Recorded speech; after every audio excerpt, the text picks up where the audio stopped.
Hello and welcome back to the Mechanic Cooks. Today we're making tender St. Louis ribs in the Instapot with a sticky caramelized barbecue finish. This is not smoked barbecue, but it's a great way to get flavorful tender ribs without needing a smoker, and we're going to build that flavor step by step. Please like, subscribe, and go to themechaniccooks.com for more great recipes. A link and the ingredients list is in the description.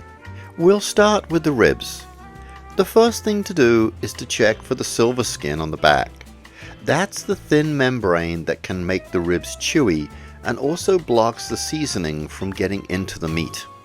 I like to use the handle of a teaspoon to lift one corner. Once you get a little flap started, grab it with a paper towel and pull. The paper towel gives you much more grip than your fingers, and the spoon handle works better than a knife because it slides under the membrane without cutting into the meat.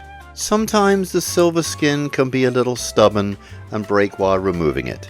Just have patience and get as much off as you can.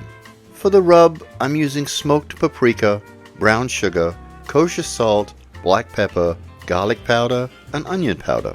This is a simple rub, but it works really well. The smoked paprika gives the ribs color and a little smoky flavor.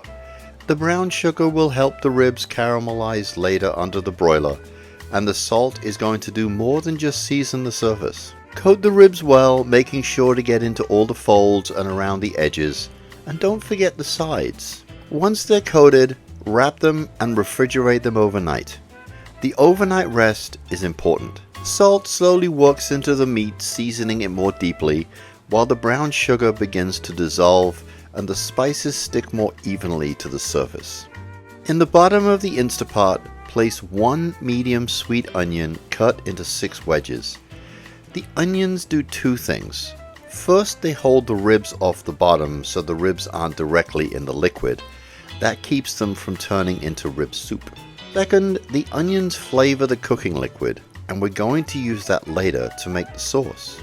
For the cooking liquid, mix together a half a cup of water, a quarter cup of apple cider vinegar, Worcestershire sauce, salt, and pepper.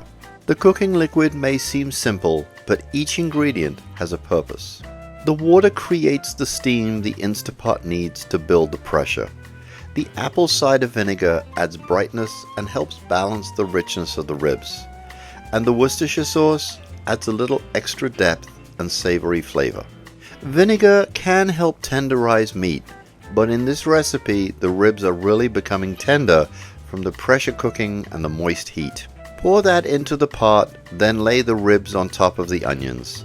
Seal the pot and cook for 30 minutes at high pressure, then let the pressure release naturally. When the ribs are done, set them aside and separate the onions from the liquid. Only use about half the onions so the sauce doesn't become onion puree. Put those onions in a saucepan with a little oil and cook them for a few minutes until they get a little color. That small amount of browning makes a big difference and gives the sauce more depth.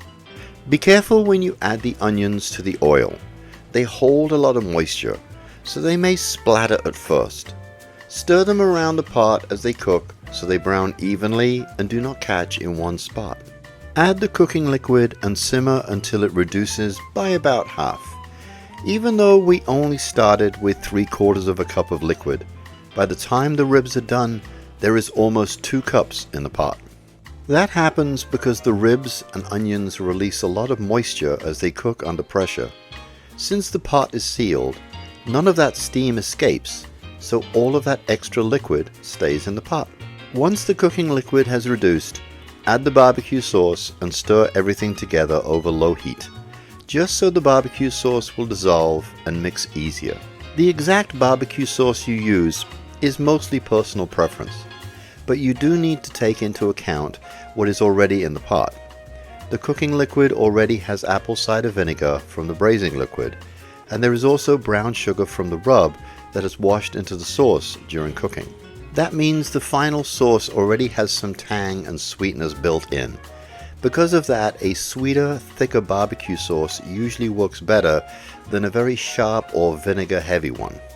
Once the barbecue sauce has come together and warmed through, transfer it to a blender and blend until smooth.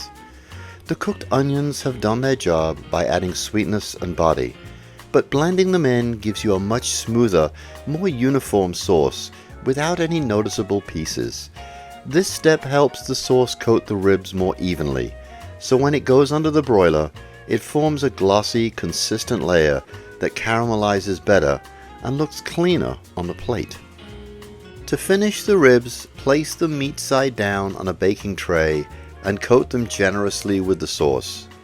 Broil them for about 5 to 7 minutes, just until the sauce begins to bubble and darken.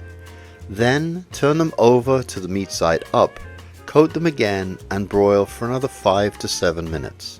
You still get the sweet, tangy, slightly smoky flavor you want from barbecue ribs, but you can do it much more quickly and easily than on a grill or smoker. It's a great option if you do not have the equipment, the space, or several hours to spend cooking ribs, and the results are still good enough to satisfy that barbecue craving. Thanks for watching. I'll see you in the next one.